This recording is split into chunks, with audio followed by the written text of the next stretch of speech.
Ma'am, okay na ho kayo ah. Kita na lang po tayo sa next session ninyo. Off po ko kasi bukas eh.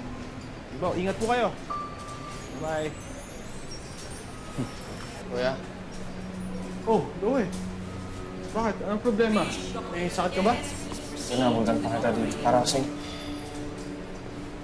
Naro na kasi sakit sa ulo ko. Saka yung chan. Paratang nalasang ko yun. Ha? Sino? Paano? Kaya, Loe, seryosong bagay yan ah. Kaya mabuti pa, umupo ka muna dito. Di ka. Upo ka muna. Papatingin kita dun sa kaibigan ko, doktor ah. Hintayin mo lang ako dyan. Wala ka na ng silbi, pabigat ka pa! Dadagdagan mo pa problema ko? Hindi na kita dapat sinama dito eh! Okay ka lang? Anong problema? Nakakasawa ka rin eh, no? Ang lakas ng loob mong mangarap, eh wala ka naman alam! Wala kang pinag-aralan, di ba? Di ba? Wala akong silbi, kuya. Ha? Wala akong silbi? Ano sinasabi mo? Wala akong silbi, di ba? Loe, ano sinasabi? Wala akong silbi! Wala akong silbi! Wala akong silbi! Loe, ano ba? Wala akong silbi! Wala akong silbi! Wala akong silbi! Hoy, Loe, ano ba? Sabi ko sa'yo, wala akong silbi! Umuha lang ako sa gusto mo, di ba? Wala akong silbi! Akong silbi, di ba? Pero umuuna ako, di ba? Umuuna ako! Umuuna ako! Wala akong silbi!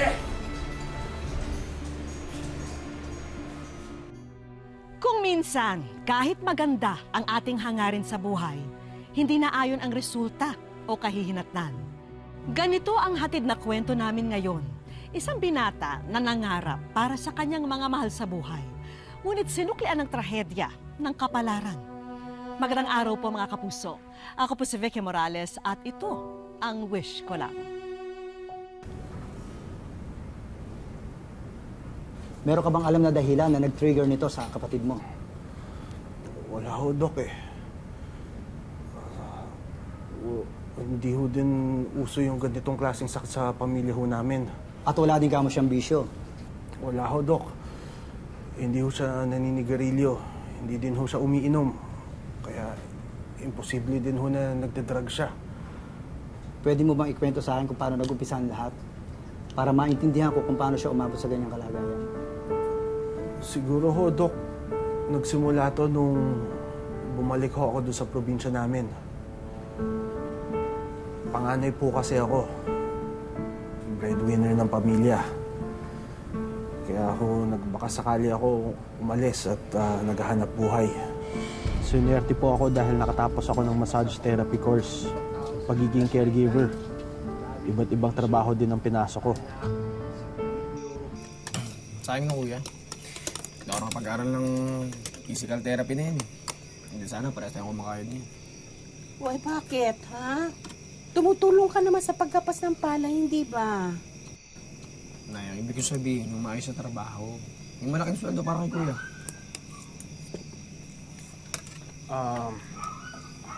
Sa totoo nga lang ho, mas okay nga ho sana kung may makakatuwang ho sana ako sa paghahanap buhay.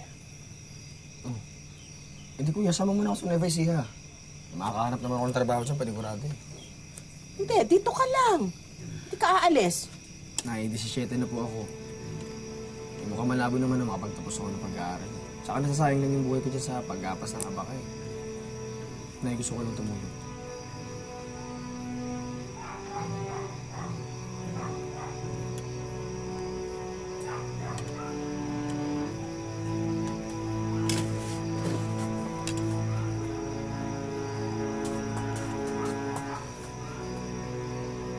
Umalis si Loe kahit ayaw ng nanay niyo.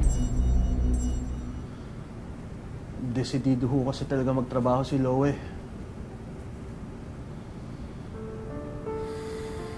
Kasalanan ko din to.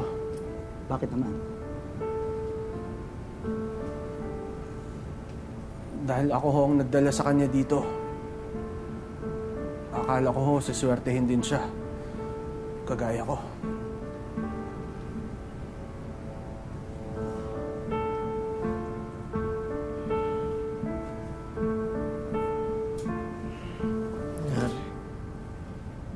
nangyari?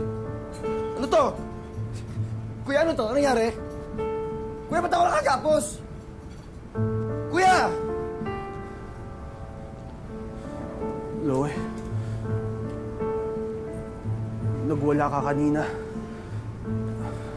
Sinakal mo ako. Wala ka dyan. Kuya, di ko sinasadya. Kuya, baka wala mo ko di ko sinasadya. Kuya, di ko naman kasalanan. Hindi ko alam yung nangyayari.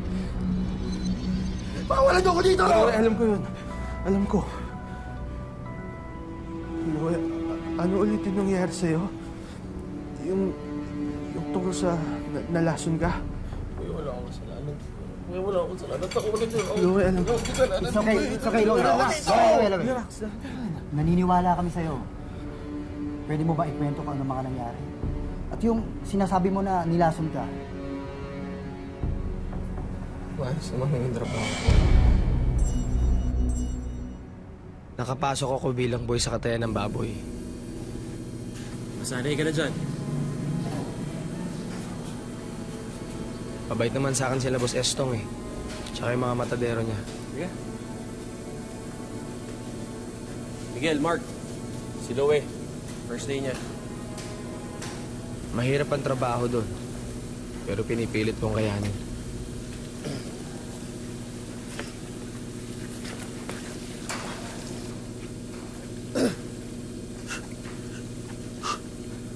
Sige, kaya mo yan.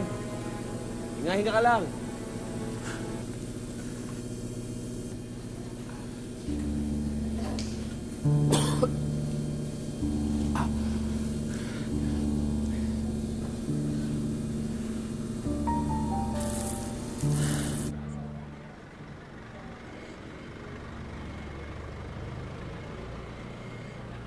Pero nung nakuha ko yung unang sweldo ko, parang nawala lahat ng pagod ko. Ginanahan ako lalong matuto ng trabaho doon.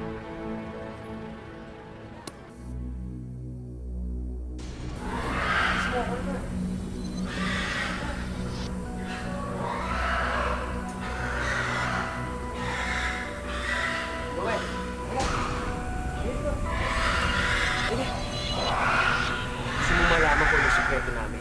Kung bakit malakas kami? Di ba 2 araw na tayo walang tulog? Ito ginagawa namin. Ulit tayo. Kaya gusto ba yan? Ito. Tulungan mo nga ako. May cellphone ka ba dyan? Ilawan mo naman kami. Ha? Ilawan mo ako ha? Ako naman. Hindi na ako pa dyan. Ilawan mo. Ilawan mo! O, ilawan mo ako. Yan, naka na yan. Naka na yan.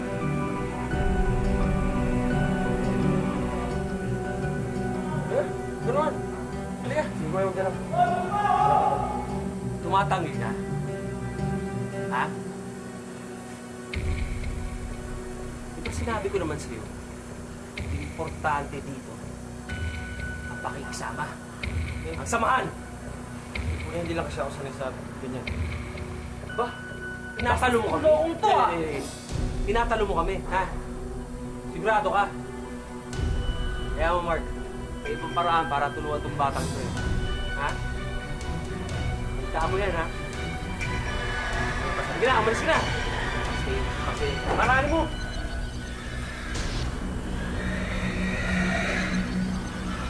Araw ka din.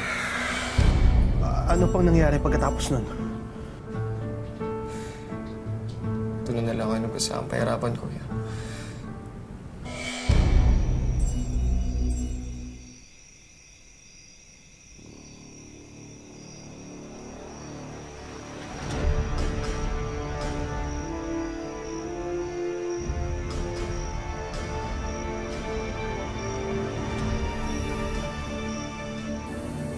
Estong! Estong, dito na ako. Estong!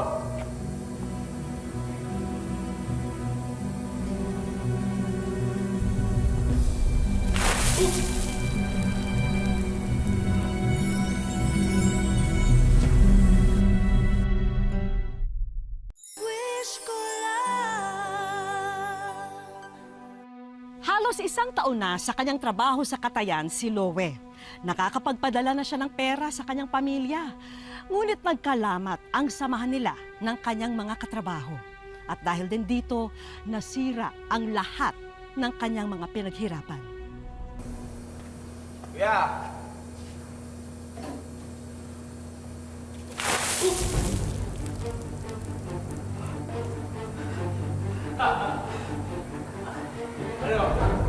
Anong bagay sa'yo?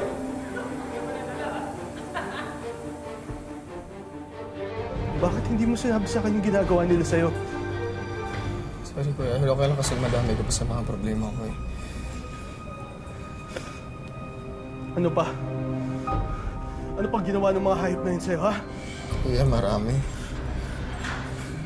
Basta may pagkakataon sila, sinasaktan nila ako. Minsan naisipan kong unahan na sila eh, lumaban.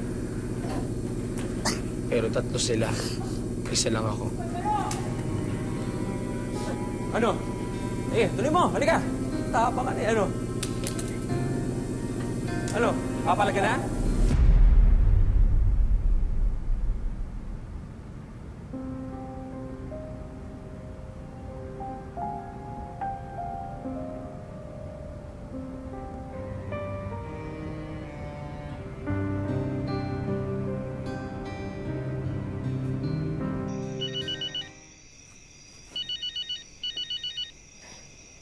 Hello?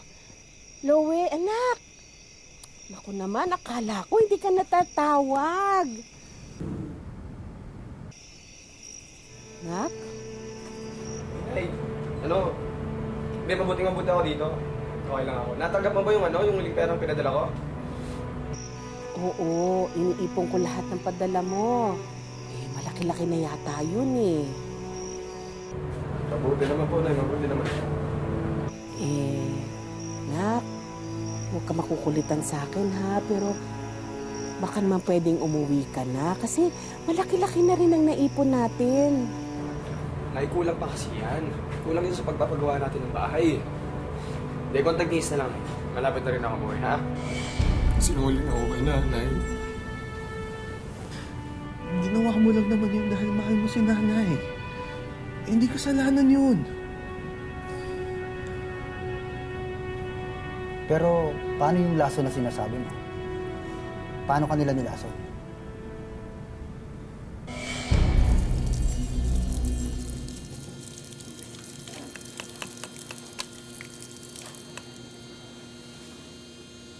Oh, bata, relax ka lang, easy ka lang. Easy ka lang, magsusorry lang kami. Bata, napag-isip-isip namin na okay ka naman pala. Tsaka napag-isipan ko, ititigil na namin yung bisyo namin. Kaya ano, tabla na tayo. Loe, kaarawan ko ngayon. Eh, may konting kasiyahan mamaya, baka pwedeng sumama ka. O, tagay na, Lowy! Teka, bata pa yan. Hindi pa niya kaya sumabay sa atin. Oh, ito muna. Ito sa'yo. Yan. Sabi ko naman sa'yo, okay na tayo eh. Teka, Mark. Wala ng yelo. Oh, Louie, sumama naman oh. Sige, yung yelo. Paano? Tara. Andun lang.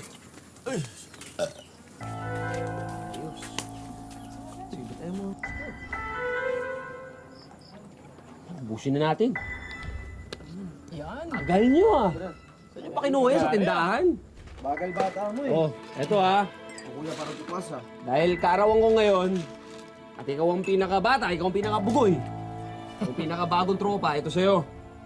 Oh, Mark, total, siya na ang bago mong best friend. Ito sa'yo. Oh, straight nyo yan, dahil birthday ko eh. Straight. Cheers! Cheers! Oo. Sige pare. Straight ha? Nice! Diretso nyo na yan! Yan! Woo! Ano bata? Ano, kamusta lasa? Sarap? Hindi masarap. So, umpisa lang yan, masanay ka din. Hindi mo pa. Kasi ano na yung... Doon na nagsimula sumakit yung ulo ko tsaka yung tiyan ko. Kuya, parang araw-araw ganun kasalit eh. Tapos parang ako nasisiraan na ng ulo. Kaya ako pumunta dito. Mas makabubuting magpahinga muna siya sa ngayon. Habang hinintay natin ang resulta ng blood test niya. Doon malalaman natin kung anong laso ng nilagay nila. Sige, Doc. Maraming salamat ho.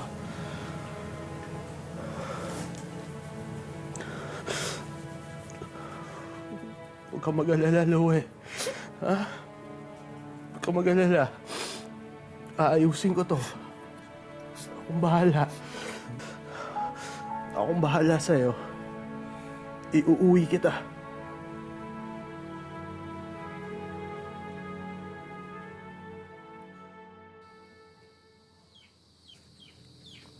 Jared! Nay, nandito na ho kami. Loe? Loe? Loe?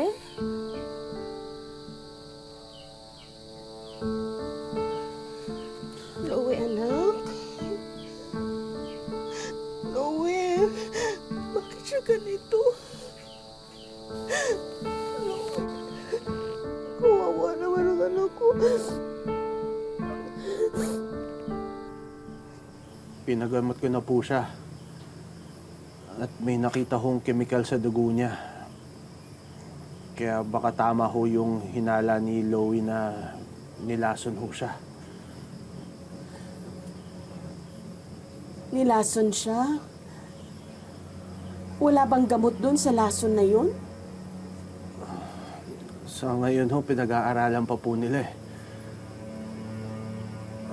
Pinapunta ko na rin ho yung pulis dun sa Katayan. Kaya lang ho, nakatakas ho yung mga tao.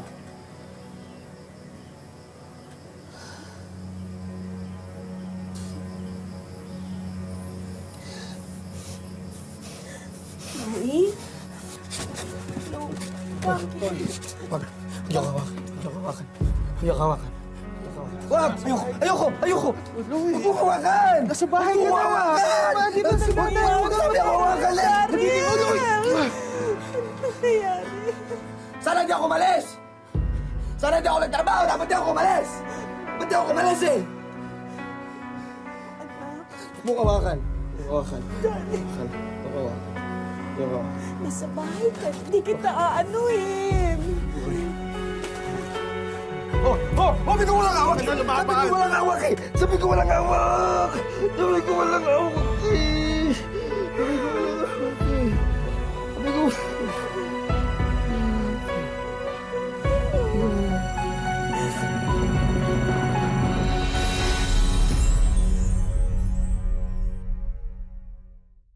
Wish ko lang.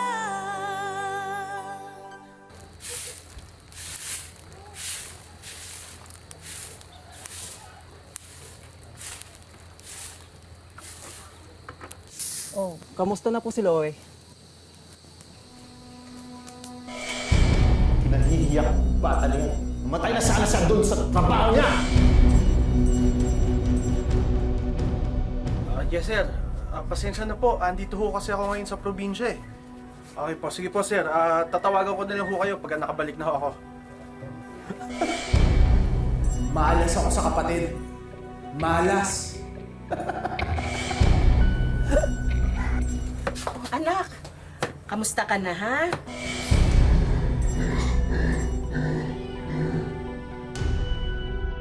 Ang lakas ng loob ng mga hindi ka katulad ni Jared. Alam mo, anak, naisip ko na kapag siguro maigi-igi na pakiramdam mo, dadalhin kita doon kay Mang Andoy. Baka sakaling magamot niya kung ano man nararamdaman mo. Pabigat pa. Inutil! Malas ako sa kapatid. Anak, bakit? Ay, anak! Anak ko! Jared! Noel! Jared, anak ko! Papatayin niya ako eh! Tumigil ka! Huwag mo saktan ang kapatid ko! Huwag mo sasaktan ang kapatid mo!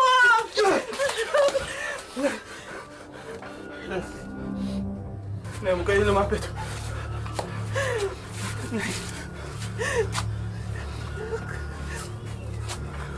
Anak, ako ang nanay mo. Hindi ba? Naalala mo? Di ba ang dami nating pangarap? Anak, di ba magagawa pa rin natin yung bahay? Nay, Hindi ba sabi mo paaaralin mo yung mga kapatid mo? Di ba si Juhin ha? Si Linggay? Naalala mo? Anak, natatandaan mo ako, di ba? Ako yung nanay mo. Anak, mahal na mahal kita. Anak. Loe. Anak, huwag ganyan. Mahal kita, anak.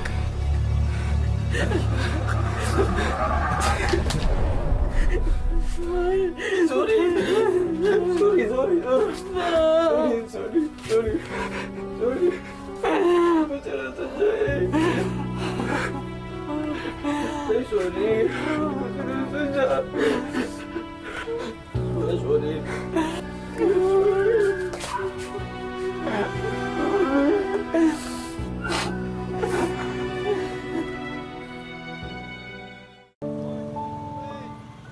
Dito sa Virac, Catanduanes namin kinatagpo ang kuya ni Loe na si Jared.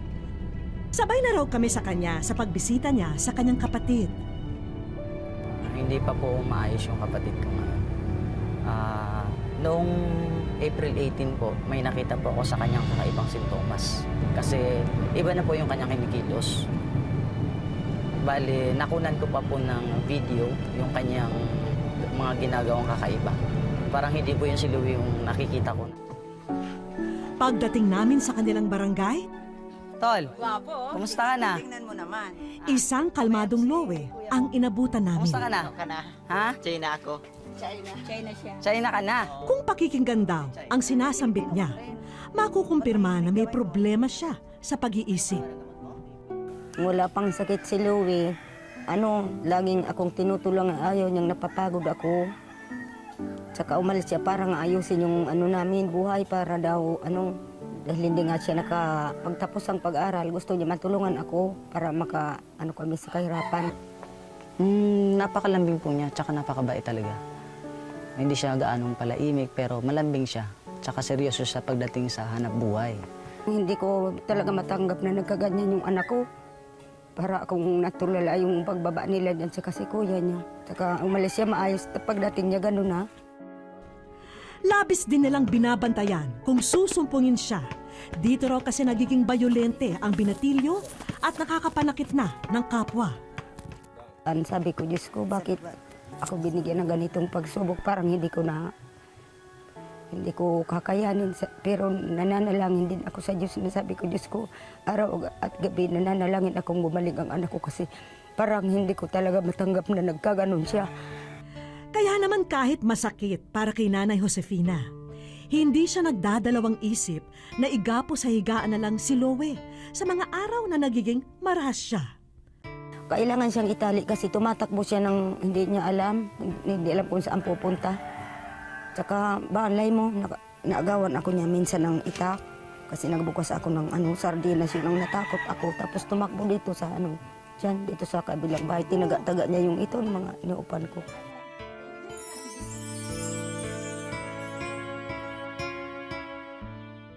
Sa aming pagbabalik, Maraming salamat po, Tita Becky Morales. May bola na po ako.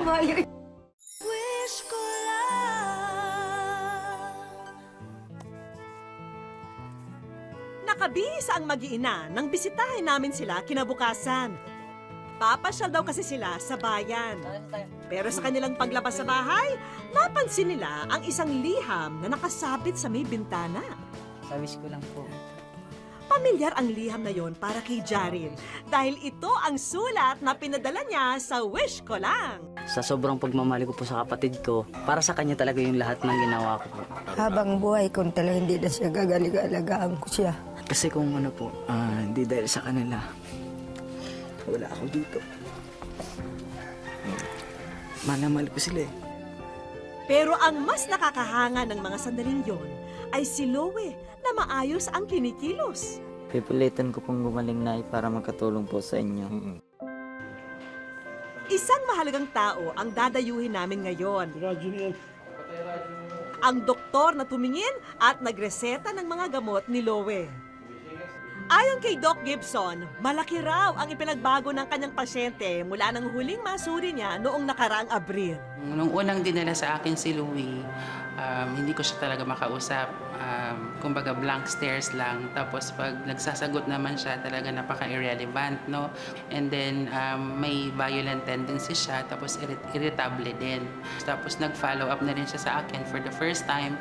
Palaki na yung in-improve niya. So I can already converse normally sa kanya. Although may mga certain pa na irrelevant na sagot. Ipinaliwanag din sa amin ni Doc ang maaring naging sanhi ng sakit ni Lowe. Possible na baka napainom siya ng possibly hallucinogenic and stimulant at the same time. So, siguro pinakamalapit na substance, baka shabu, napainom siya ng shabu na hindi niya, na wala siyang kaalam-alam. So, ngayon mukhang wala. Pero sa ngayon, nabuhayan ng pag-asa ang pamilya ni Lowe. Maganda yung prognosis niya. Kasi lalo pa ngayon na since nag-start tayo ng medication, nakakita agad tayo ng improvement. So relatively, compared sa mga chronic cases talaga ng mga schizophrenic, mas maganda ang outlook ko kay Louie na pwedeng gumaling pa talaga. Masaya ako na gagaling pa siya habang ginagamot para maano rin niya yung kinabukasan niya. Halimbawa, mag-isip siya ng pagpamilya. Invitado po kayo sa kasal. Dahil masaya na ang lahat, diretso na tayo sa mga inihanda naming sorpresa para sa ating bida. Nakatulong daw ang mga gamot sa pag-igi ni Lowe, kaya sagot na namin ang lahat ng nireseta sa'yo. Pati ang naudlot na pagpapagawa ng bahay ni Lowe para sa kanyang magulang, eto, at makukuha na rin nila ngayon ang plano, pati ang pambili ng lahat ng materyales. At kung sakaling madudugtungan pa ang buwan na kailangan niyang magpadoktor, sagot na namin ang pondo para rito. Ang bait-bait ng Diyos sa amin. Pinatulungan po kami. Mahal na mahal ko kayo, ma'am. Tsaka yung kapatid ko, lahat talaga gagawin ko para sa inyo. Hindi ko naman alam talaga. Kaya nagpapasalamat ako. Ng malaking pasasalamat ko sa inyong lahat. Maraming salamat po, Tita Becky Morales. Nay. May bola na po ako. Sa mga kagaya ni Lowe, higit pa raw sa gamot ang kailangan nila dahil mahalaga rin ang ating pag-unawa.